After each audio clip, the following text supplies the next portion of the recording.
It was true the president was killed. But it was also true that the assassin missed his target, for no man could take away years of lightning with a single day of drums. The voice of America. The voice still telling and selling the same story. Almost 40 years after the death of John Fitzgerald Kennedy, America has not forgotten the handsome young king it elected on November 7th, 1960. A living myth, surrounded by a family whose legend only grew with each successive death, disaster, and scandal. I am absolutely flabbergasted to see that after all these years, there continues to be so much interest in the Kennedys, and it's like atomic waste. It will never die.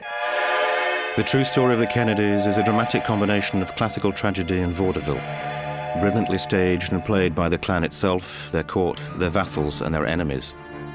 It is a play in several acts, with the twists and turns and behind-the-scenes manipulations of a tale of dangerous liaisons, outrageous alliances, murder mysteries, and constant betrayal. When you play touch football with the Kennedys, you must play very, very hard, but you must never win. He was burning the candle at both ends. The recklessness or the risk far belayed the promise that that man had. I think his promise, had he gone through, would have been fulfilled in a greater sense than the people who were his supporters have tried to hide, because in trying to hide whatever was in the Kennedy administration, whatever was in his phone calls, whatever was in his schedule, they've created more questions that do greater harm to the image of JFK. John Fitzgerald Kennedy was a scoundrel as far as his moral capacity is concerned. From the origins of the Klan through its pursuit of power, underworld associations, tales of debauchery and foreign policy errors, the Kennedy Odyssey today has to be re-examined page by page. He was too young, too feeble, and too inexperienced. Very hard for us to take seriously. For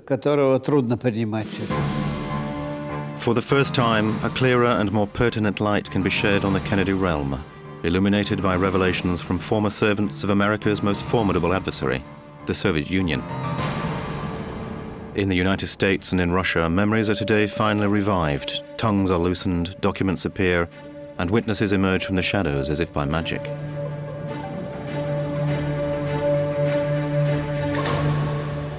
The hidden face of the Kennedys is finally visible.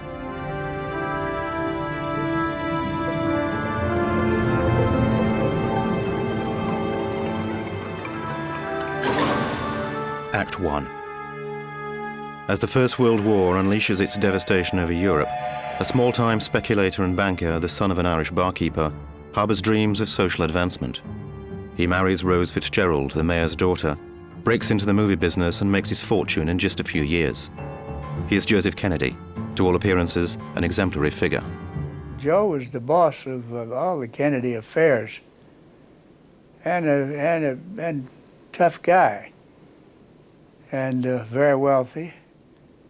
Had been ambassador to Great Britain and that sort of thing, knew all the politicians and had a lot of money, as we all knew.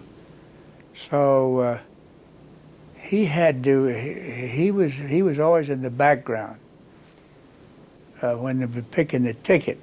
Joseph Kennedy was a man of many talents, and one of the talents that I think history's going to have to write that he had was a proportion of his money, and he was a wealthy man, was raised during Prohibition by dealing in illicit alcohol.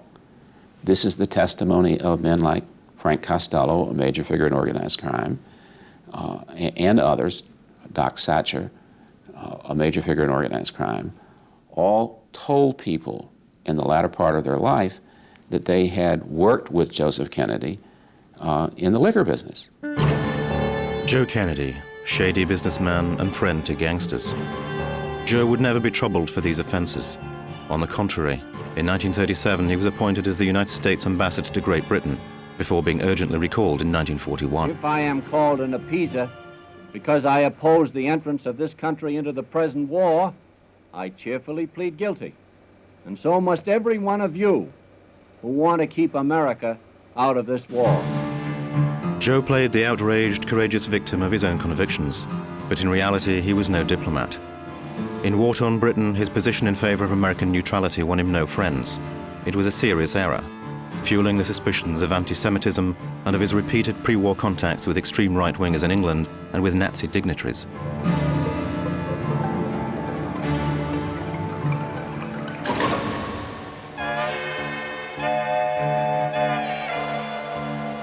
If his diplomatic blunders were unjustifiable, so were his continued activities in the liquor trade, as he brought 200,000 cases of whiskey to the USA.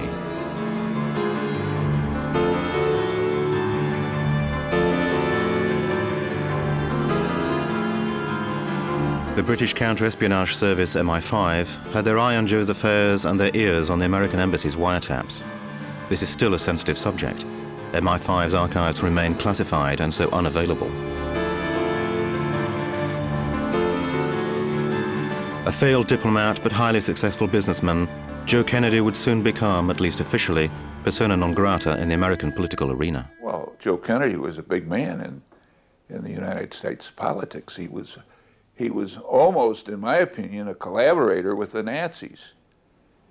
You know, he was firmly against the United States going to war against Germany, to the detriment of his reputation and his family and everything else. I mean, Great Britain was so glad to get rid of Kennedy, it's unbelievable. Because he kept telling Roosevelt not to get involved in World War II, just at the time when England most desperately needed our help. Perhaps a strange statement from a former mob mouthpiece, but no, MacDonald knows what he's talking about. He knows that this time Joe has to pay for his misdemeanors. And if the patriarch apparently abandons his own political pretensions, the flame will burn anew through his sons, with the full weight of their father behind them. The climb to the top of the political ladder will take many long years, but the family stops at nothing, not even linking their fate with that of another family, the family of organized crime, the Mafia, in the shape of Sam Giancana, the Chicago Godfather, one of Al Capone's heirs and descendants. Why is it that Joe Kennedy did almost the same things that my father had done, but yet he is so revered and respected by a lot of the public? We don't have a dynasty, and the reason we don't have our dynasty is because my father did not have boys, he had girls. And as you know, the organization is not an equal opportunity employer.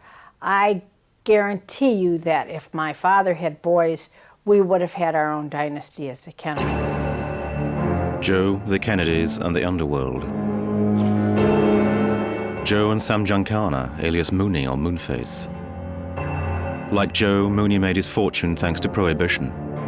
Despite a record of over 60 arrests, the Chicago Godfather also runs illicit gambling clubs in Las Vegas and Havana. At the end of the 1950s, his business is worth millions, and he has all Chicago's labor unions in his pocket.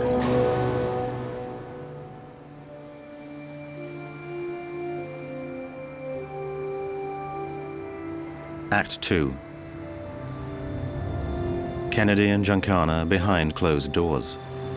They first meet in the winter of 1959 in Chicago on the 5th floor of this building, none other than the Hall of Justice. In just a few weeks, decisive primary elections for John Kennedy's nomination against Hubert Humphrey will take place in Illinois. It's a Protestant stronghold that Catholic Kennedy has to seize in order to rally the Democratic Party to his cause. To guarantee victory, Joe asks Giancana to round up every last man in the syndicate. That discussion was strictly what Mooney Giancana could do to help Kennedy get elected president. Mooney could put workers into all the wards and the precincts in the West Side wards of Chicago. And he did all that. He must have had 200 men out with their cars, driving voters to polling places, helping out any way they can. And that's how Kennedy won Illinois, by carrying Chicago. So did the mob play a role in the '60 election? Yes. West Virginia, Illinois, primary election.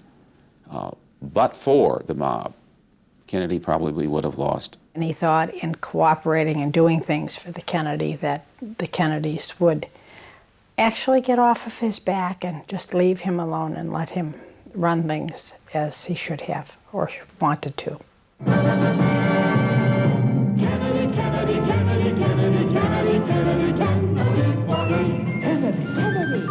The mafia goes beyond mere logistical aspects. Votes are bought, voters are invented, slush funds are created, the mob's support is total.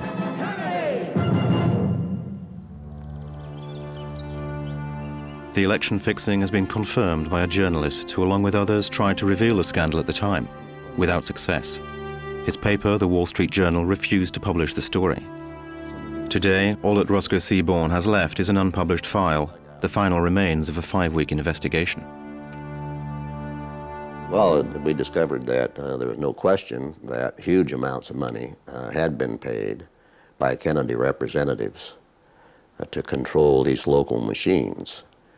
We could say, what person. We could show that he was a representative of the Kennedys, but we don't know. We did not have the actual passing of money from A to B at a given time and place that a person would swear to under oath, which normally you don't have to have. I mean, you can interview people and they can tell you the information they have, and you can arrive at a judgment about the truth of what they're saying, and you can write a story. I think they must have been very reluctant to undertake it in the first place, to set a standard that high. Roscoe was unable to bring candidate Kennedy down. The proof he lacked was in the hands of the FBI. Proof of collusion between the future president of the United States and the crime syndicate. Proof that democracy had been ridiculed. But the FBI did not intervene. The Bureau's second-in-command, J. Edgar Hoover's right-hand man, today feels free to talk. It's been reported very clearly on an FBI wiretap, I beg your pardon, on a microphone in Chicago that the Mafia gave approximately $25,000 to the Kennedy campaign. $25,000 was a lot of money at the time and could buy a lot of manipulation. So why didn't the FBI pursue the Kennedys or the Mafia?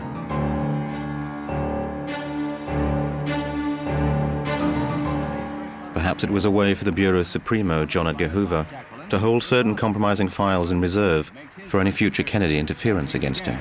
And the weary president-elect makes his first address in his new capacity, reading aloud his answer to Mr. Nixon's message of congratulations.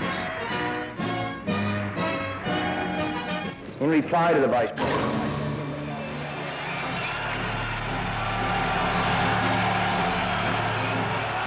Act 3.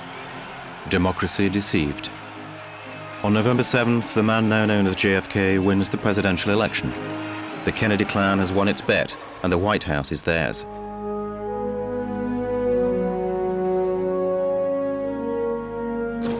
The man who had staked everything on John's destiny can rejoice in the shadows. As an expert in vice, Joe Kennedy is now virtual vice president. Joe Kennedy picked out, the old man picked pretty much who was going to be Jack Kennedy's cabinet. And that picture was, that was the day that Joe said to Jack, Bobby's going to be Attorney General, and I don't want to hear any word to the contrary. Bang, just like that. Jack said, yes, sir. And Bobby became Attorney General. By appointing his son Robert as Attorney General, the second most powerful man in the country, Joe kills two birds with one stone. He protects the clan from potential inquiries into election rigging and their underworld connections, and he holds the reins of power. At the very peak of their triumph, the Kennedys must now confront the arrival of a giant.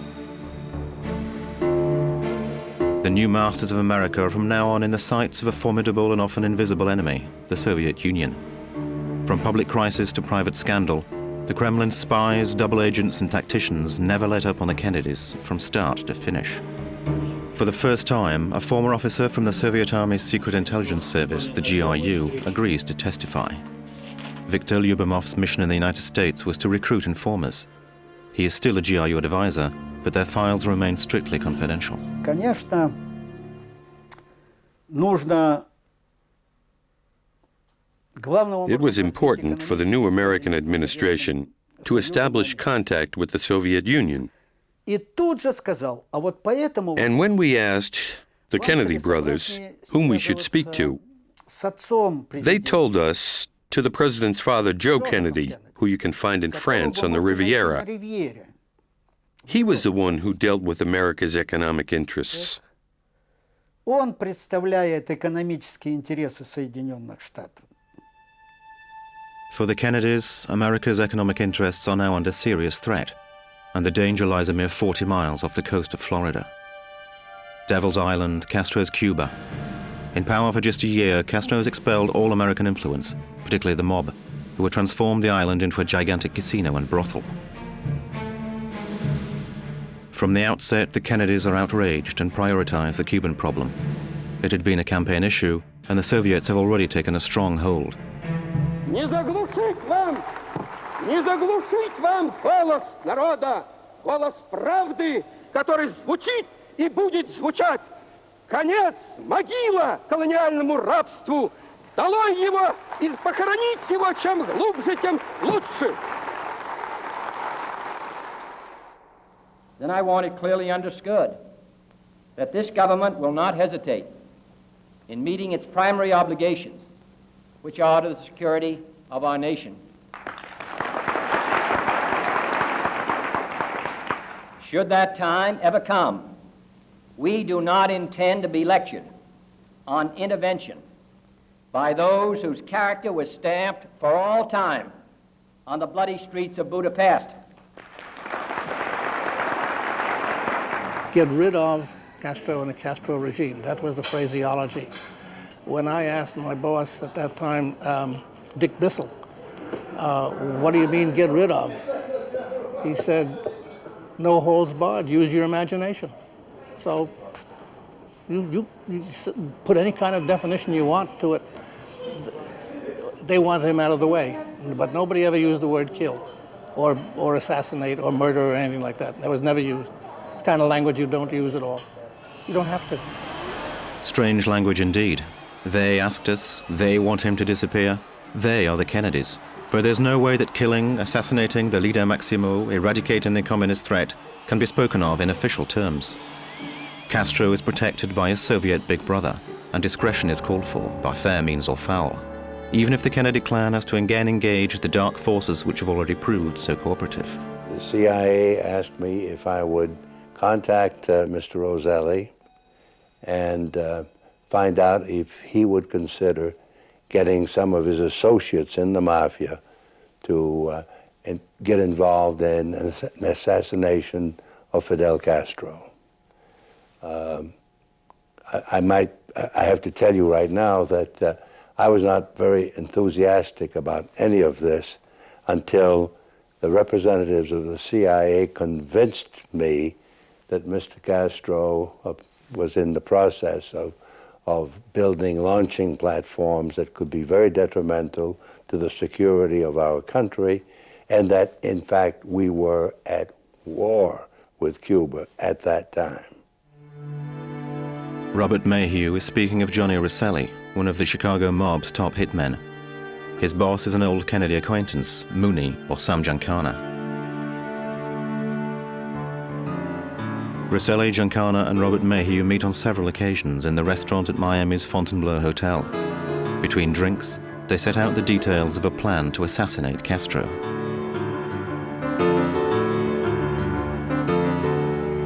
First, they talked about doing it with rifles, and then they couldn't get anyone to take the calculated risk, and they came up with the idea that if you could get a poison that would have a delayed action. Without a doubt, Sam Giancana received money from somewhere in Washington to assassinate Castro, because they used to laugh about it. And Mooney was getting all this money and laughing.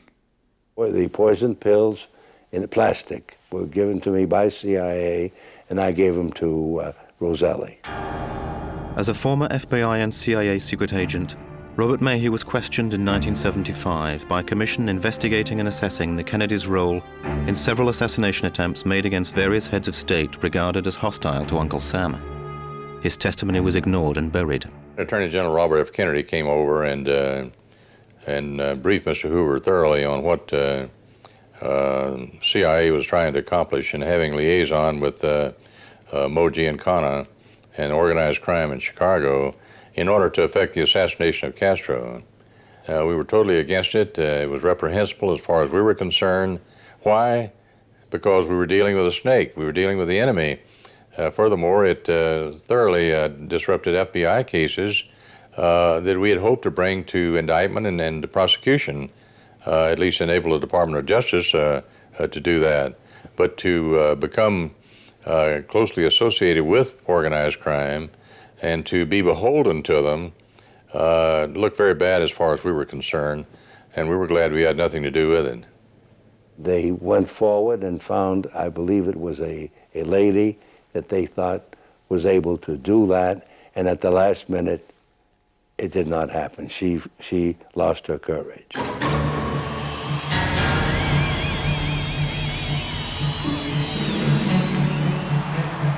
Act 4. Castro, the CIA, the Mafia, and the Kennedys playing a dangerous and disturbing two-faced game. On one hand, Robert Kennedy leads a well-publicized and pitiless crackdown on organized crime, while the other hand works with the Mafia to plot a political assassination.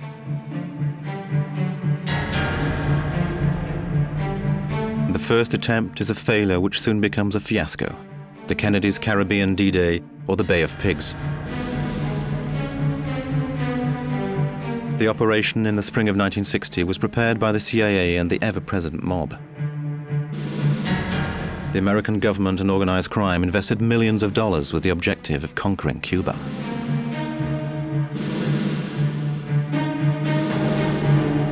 We were sure that President Kennedy was going to save the world from communism, that he was going to bring democracy back to Cuba, and that we would be able to resolve the problem of the Cuban nation. At that time, we believed that either we would be dead or we would win. We never thought that we were going to lose. They lost because they were abandoned and betrayed by the White House. The anti-Castro army, made up of a few thousand Cuban exiles trained by the CIA, fell victim to a succession of errors totally inexcusable for those Bay of Pigs survivors who accept to speak out today. Kennedy's great mistake, the treason, was not to have followed the military plan. It is to have canceled the air cover. After such a decision, it was obvious that he had to cancel the landing. It was an evident disaster. It was a criminal and cold-blooded decision against a brigade completely dedicated to him. It was treason, it was cowardly, and that was Kennedy. We were almost guaranteed that we would have air cover to be able to land, and that the Cuban Air Force would be destroyed on the ground, and therefore we had nothing to fear from the Cuban Air Force.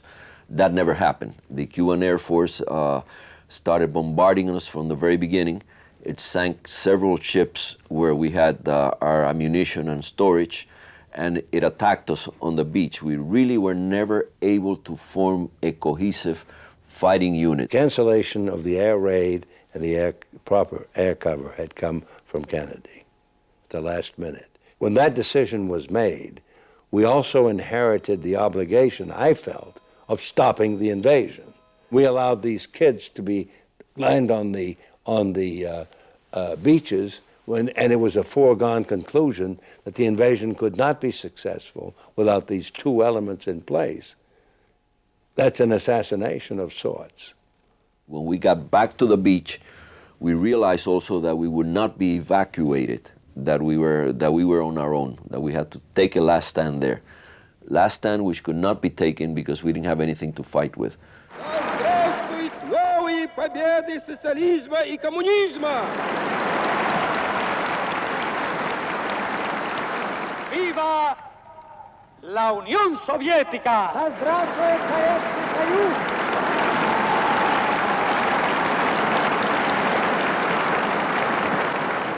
Patria o muerte. Родина или смерть. Venceremos. Мы победим. Пропаганде, разумеется, мы-то прыгали от счастья. Our propaganda department was delighted, and we were jumping with joy. We managed to walk all over the Americans, who became the world's laughingstock. Явно на весь мир. We were over the moon. Так что для нас это была радость.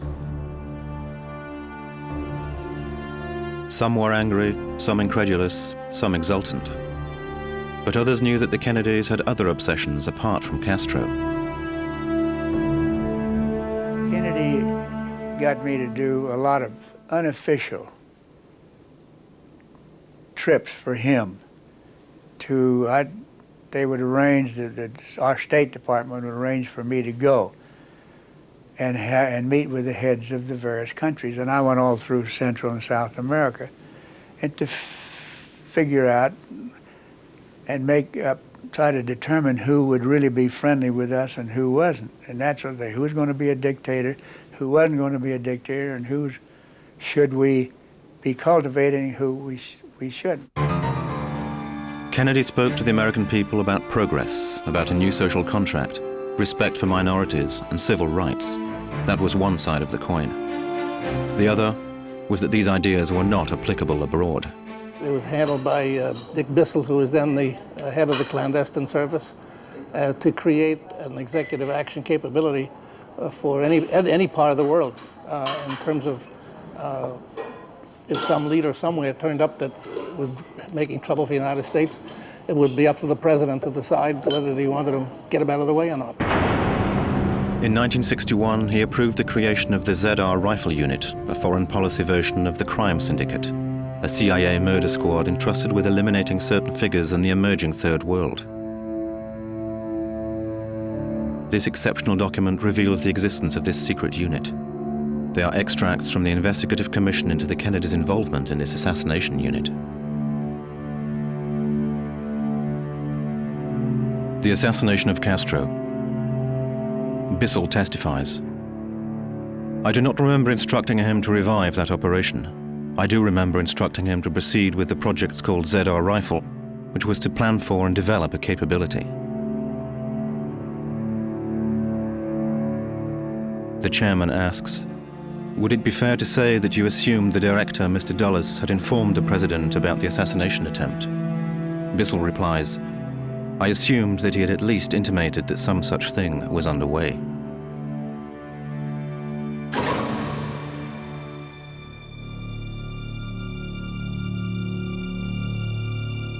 They asked me to find a way to assassinate Lumumba. And they sent me some poison and some other things of that sort to use. It was to put in his toothpaste or on his food or something like that. I don't remember the details now, exactly how I was to use it, because I never really had the intention of using it. In fact, I threw it in the Congo River. Lawrence Devlin did not use the poison, but perhaps someone else did. Patrice Lumumba was mysteriously murdered on January 17th, 1961. Rafael Trujillo, the Dominican Republic dictator, was also killed.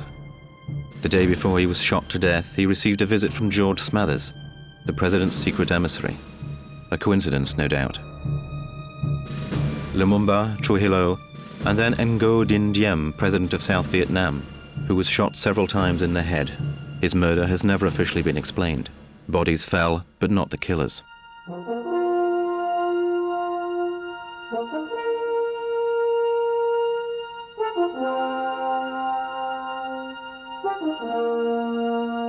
Act 5. In the public eye, the family portrait remained idyllic, and the burden of power was borne with a smile. The Kennedys worked hard to maintain an image of a house that was whiter than white. Mrs. Kennedy has been showing us about the White House and all the changes that she's made therein. What do you think of the changes that she's made? Well, I think the great effort that she's made has been to bring us much more intimately in contact with all the men who lived here. Mrs. Kennedy, do you spend a great deal of time in the Lincoln Room? We did in the beginning. It was where we lived when we first came here, when our rooms at the other end of the hall were being painted. I loved living in this room. It's on the sunny side of the house, and one of Andrew Jackson's magnolia trees is right outside the window. But the Kennedys were far from devoting all their time to running the country. During their 1,055 days in power, the White House often resembled a house of ill repute. In the White House there is a swimming pool, and people don't really know, as a general public, they don't ever think about that. And he'd get these pretty girls, and to get them to take off their bathing suits. And he was always, after them. They say, well, get in the pool. So these girls say, no, I don't want to be naked. So, well, get in the pool and take the bathing suit off while you're in the pool and throw them up on the side. And he'd go collect them, see. Saying, let's see, this one's yours and this one's yours. Oh, this is yours. Oh, come over here and go in there. He got a good look at every one of them, over and over again. He loved it. He'd laugh, and they'd finally get onto it, giggle at him. So we had a lot of fun. But that was right in the White House. How could Jacqueline know anything about people opening a car door for her and telling her, it's good to have you back to the White House, when they've just opened another car door for a woman and a White House staff member who has just come from the White House pool? And I never liked that. I never liked how it looked. I never liked how she was treated in that regard. As a loyal Secret Service agent responsible for the president's protection at close quarters, Larry Newman has never revealed what he saw and heard. 40 years of good and faithful service, keeping quiet but not forgetting. It was surprising more than shocking on some of this behavior, but beyond that, it was surprising that how many of his friends or staff members seemed to encourage this type of activity to merely satisfy the president's whims and fancies.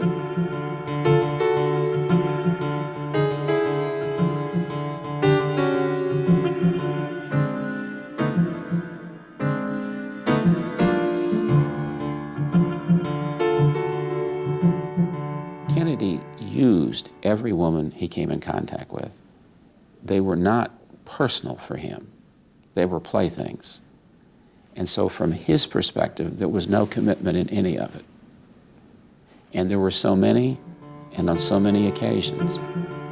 One of the organizers of the president's social life was Pierre Salinger. He was really one of his closest friends. He would organize the strictly private parties among friends. There was a whole group of them, always the same, the in crowd, and he loved it.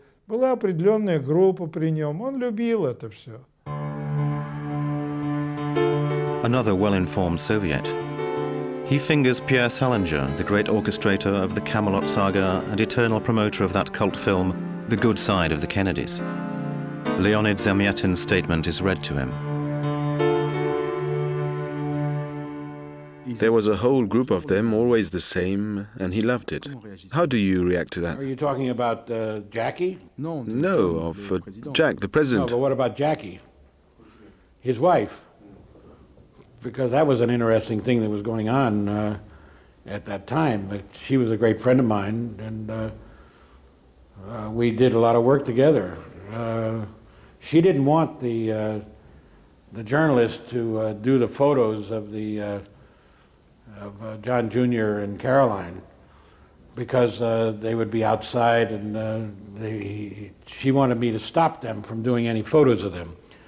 But John Kennedy wanted the photos to be done. And when Jackie went to India and Pakistan, Kennedy called me in the office and said, now we can do a lot of photos. And that's when the photos were done in the White House, and in fact in his room, where you have those photos showing John Jr. and Caroline together with John Kennedy. You did all that to give the image of a good father? Yes, yeah, exactly. And that's your answer to the Soviet? Yes. Another way to cheat on your wife and country. Your friends participate or keep quiet, and the press is carefully contained. Stories of discarded and carefully concealed mistresses are not on the agenda.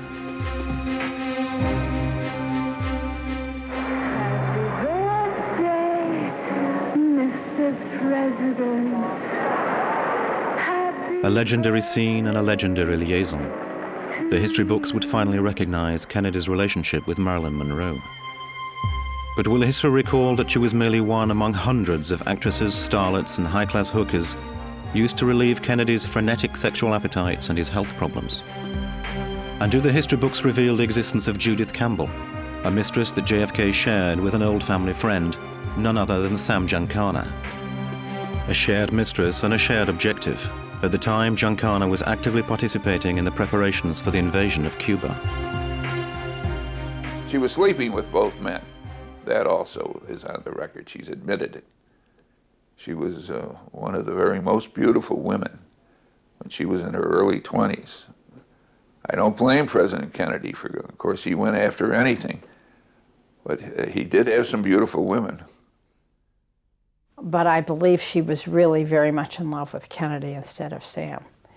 And there happened to have been some transferring of something in briefcases to both Washington and Washington back to Chicago. It's still a mystery to me as to what had been in those briefcases. Years later, Judith Campbell would admit that one of these suitcases contained money. Another hypothesis evoked today is that they also contained documents about Cuba sent by the mafia via Campbell to the White House. The mob believed that they not only gave Kennedy money and votes, they also gave him women. And what did he do? He turned on them. I think you can say that the Judith Exner escapade, in particular, not the others, but that one, because it was mob-connected, may have contributed in part to their attitude of betrayal.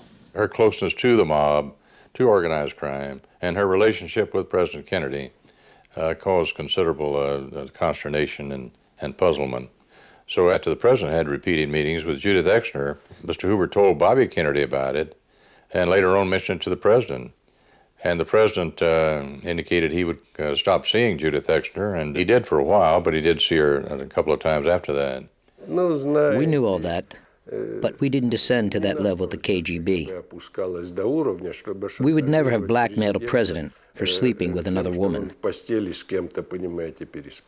Also, we weren't going to provoke the Americans about that, because we didn't want them to provoke us in return. With respect to the head of the KGB, this is not true. Recently declassified FBI archives show that the Soviets were able to exploit JFK's escapades. This is the file on a certain Ellen Rumich, a regular visitor to the White House poolside parties.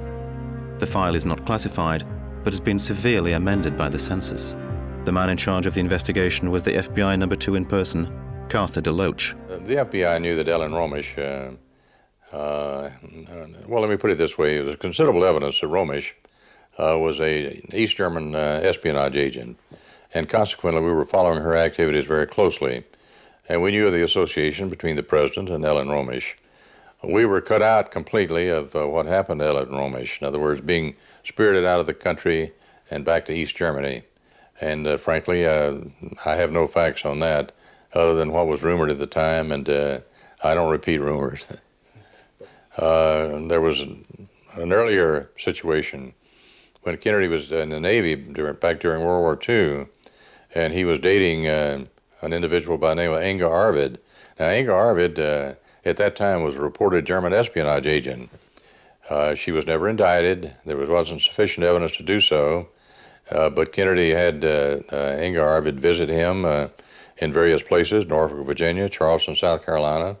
And it probably was the reason that John F. Kennedy was, while he was in the Navy, was transferred from the base of operations in Charleston, South Carolina, to Florida and later on to the South Pacific.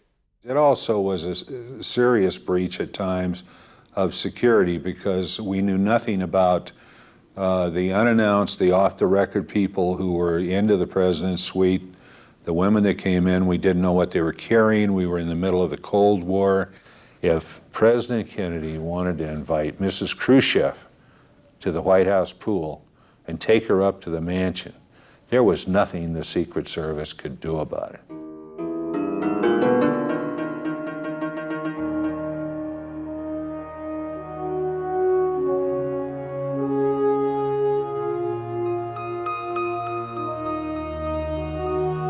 Act 6. Neither Judith Campbell nor a 60s-style Mata Hari like Ellen Romech could seriously worry the Kennedy establishment. Not even the presence of a certain Georgy Bolshakov. The CIA told me that Bolshakov was a KGB agent because they had seen he was a KGB agent in the Soviet Union. I don't think he was doing any work in the United States. He was doing a newspaper. His intentions were somewhat different, however. He was to infiltrate the Kennedy clan. Introduced by the Soviet embassy in Washington, Bolshakov would enable Jack and Bobby to indulge one of their passions, secret diplomacy. Bolshakov would be the intermediary between the world's two most powerful Ks, Kennedy and Khrushchev. In this case, the brothers' handling of subterfuge and deception was sadly naive. The apparent friend they invited to the White House was in reality a Red Army Secret Service mole. He was a good journalist. He knew the terrain and he provided a lot of information. But that wasn't the point. Bolshakov was first and foremost a GRU secret agent who was interested in everything. And then he was asked to concentrate exclusively on Robert Kennedy.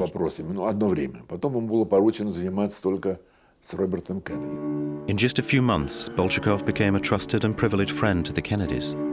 Officially, he didn't exist, and yet all the diplomatic reports between Kennedy and Khrushchev went through him. Bolshakov died in Moscow in July 1989, without speaking about his years at the White House. In his place, one man can provide valuable information, however, a former friend and GRU colleague who was for the first time able to consult Bolshakov's file, still classified as top secret. They were in touch almost every day, either on the telephone or at the ministry. Or Robert Kennedy and Bolshakov would go to the Kennedys' country house together to talk alone. That's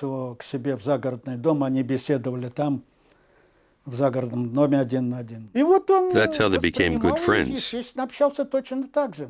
All the information that Bolshakov gathered went straight to military intelligence in Moscow. It was then passed on to the Foreign Affairs Ministry. Our embassy in the United States only received a copy that had been cleaned up by Gromyko in person.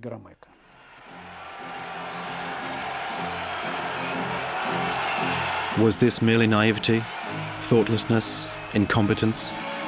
The peak was reached at the Vienna summit on June 3, 1961, and there would be a price to pay. The eyes of the world were open wide as they gazed on an apparently historic moment, the first handshake between the two Ks after months of secret dealings.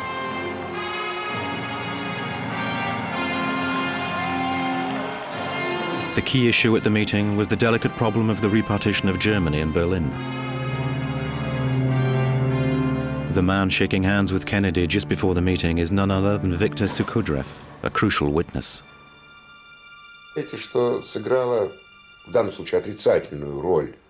What Khrushchev didn't like about Kennedy were his intellectual affectations. He was too polite, too soft in the way he spoke, and in his gentlemanly attitudes. He saw him as someone too weak.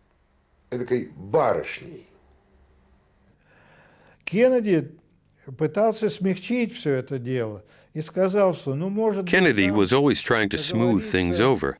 He wanted an agreement, a kind of coexistence, even if he never pronounced the word. He was trying to find a way to divide up the world fairly, based on each bloc's principal zones of influence.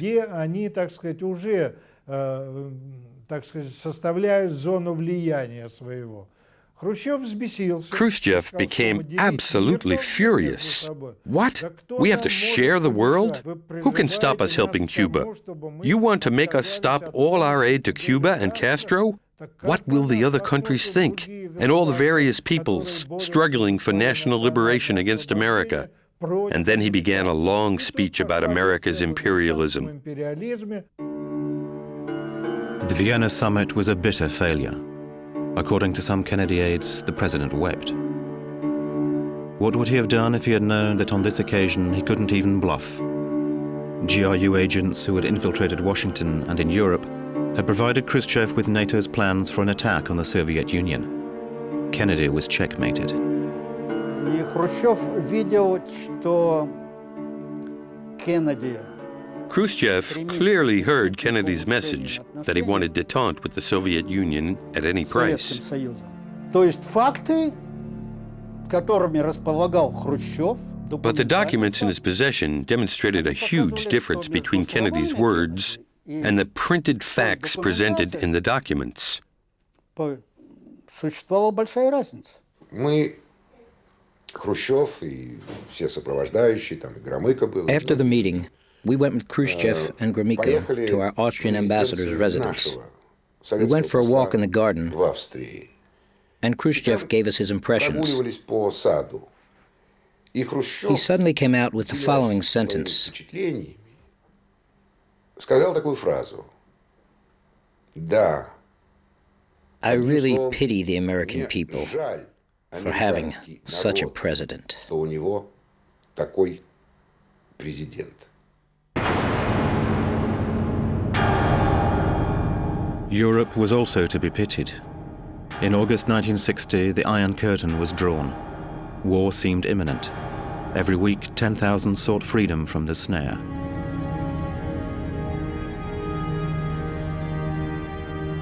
The source of world trouble and tension is Moscow, not Berlin. And if war begins, it will have begun in Moscow and not Berlin. For the choice of peace or war is largely theirs, not ours. An unambiguous statement defining the URSS as solely responsible for the wall of shame. JFK looks the free world straight in the eye. The president's sincerity cannot be doubted. Uncle Sam is the good guy. These boxes probably contain another version of the truth. They contain dozens of letters exchanged between Kennedy and Khrushchev. Letters where history is written somewhat differently. The White House and the Soviet Union were in agreement over the building of the Berlin Wall. But against what? These documents remain confidential until the Kennedy family agrees otherwise, perhaps in a few centuries. Первое письмо, которое он доставил от Хрущева. When Bolshakov gave Khrushchev's first letter to Salinger, Salinger opened it in front of him and said, "That's good. The Soviet Union has taken a step forward." И на этот шаг вперед вот пошли и ответные шаги, то есть американцы. In his reply, Kennedy also took a step forward by acknowledging the East German border and the construction of the Berlin Wall. It was status quo. Берлинскую стену. Status quo. There were 45 letters between Kennedy and Khrushchev, and only 5 of those have been put out in the United States. The other 40 are still hidden, and that's something that would be absolutely important for the United States and the rest of the world to understand what Kennedy with Khrushchev was doing in writing these letters.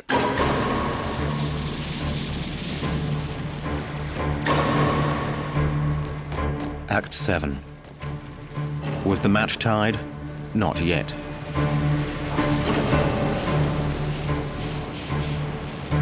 Victory is essential, whatever the cost, and for the Kennedys, Cuba is once more the prime target. They felt they had to clean up their name somehow, and they were doing all kinds of things, using the whole government. It wasn't just CIA, it was the whole government. Operation Mongoose, for example, which is just a cryptonym for anti-Castro activities for the whole U.S. government. It wasn't just for CIA. And everybody was involved. Defense Department and State Department and Commerce Department and Treasury Department and all the rest of them. In early 1962, Operation Mongoose is launched, with attacks inside Cuba, a simulated invasion in the Caribbean, and round-the-clock aerial spying of the island. In May, CIA planes locate components for missile launch sites brought in by Soviet ships. But Operation Mongoose is infiltrated and gets nowhere. Khrushchev still holds all the aces. The Cuban Missile Crisis starts here, and this time Kennedy intends to hold firm. I have directed that the following initial steps be taken immediately. First, to to halt this offensive buildup, a strict quarantine on all offensive military equipment under shipment to Cuba is being initiated. As the situation worsens, compromise appears impossible on both sides. The Third World War rears its nuclear warhead, and America is put on full alert.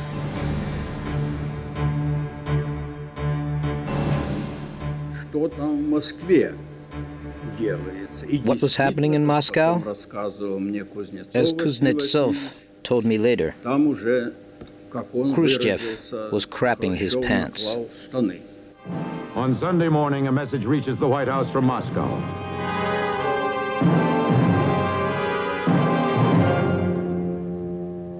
Press Secretary Salinger announces that Chairman Khrushchev has agreed to remove the missiles from Cuba, and reads Mr. Kennedy's reply to the Soviet premier.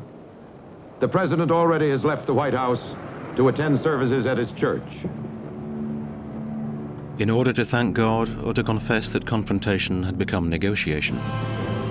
In the public eye, Kennedy had won, and victory was total. The Soviets had lost face. That was the official version, which allowed Kennedy to maintain his own dignity. For once again, the true version is rather different. Khrushchev lost a great deal because after the crisis, the world's press wrote that he had given in, that he had withdrawn his missiles and that was all, that it was a complete victory for the Kennedys. Nobody knew that in reality there had been a real exchange. Kennedy had demanded that this not be made public. He didn't want people to know that in exchange, American missiles would be withdrawn from Turkey. The fact of the matter was, we had to find a way out of the corner we had painted ourselves in with a blockade around Cuba, missiles in Cuba, and other missiles on the way. That's World War III. What do you pay to get out of that? Well, tell me what the price is, because that's what I'll pay. If it's a couple missiles out of Turkey for face saving, they're out. For the retreat of the missiles in Cuba, Khrushchev not only obtained the withdrawal of Jupiter missiles from Turkey and the continued presence of Soviet military advisors in Cuba, but also the formal promise that the Kennedys would cease all attacks on the island. The promise was not kept. We felt we were getting whiplashed, as if we were, I guess, in the galleys, in terms of what the Kennedys wanted us to keep on doing, and pushing. And that's where the pressure came from. You know, as I say, for 2 months we were fine after the missile crisis. Things quieted down. And then suddenly we started all over again in January of '63. One last document, recently declassified by the American Defense Department. Its code name is OPLAN 38063. Its subject is Cuba. It contains execution methods, plans for infiltration, subversion, guerrilla operations, an organized reprisal attack on the Guantanamo base, and the destruction of the Castro regime. The operation was planned for August 3rd, 1964. JFK thought he knew the date of the final act. In fact, it was played out on November 22nd, 1963 in Dallas, Texas. Too many compromises, too many lies, too many betrayals, too many enemies. But that is another story.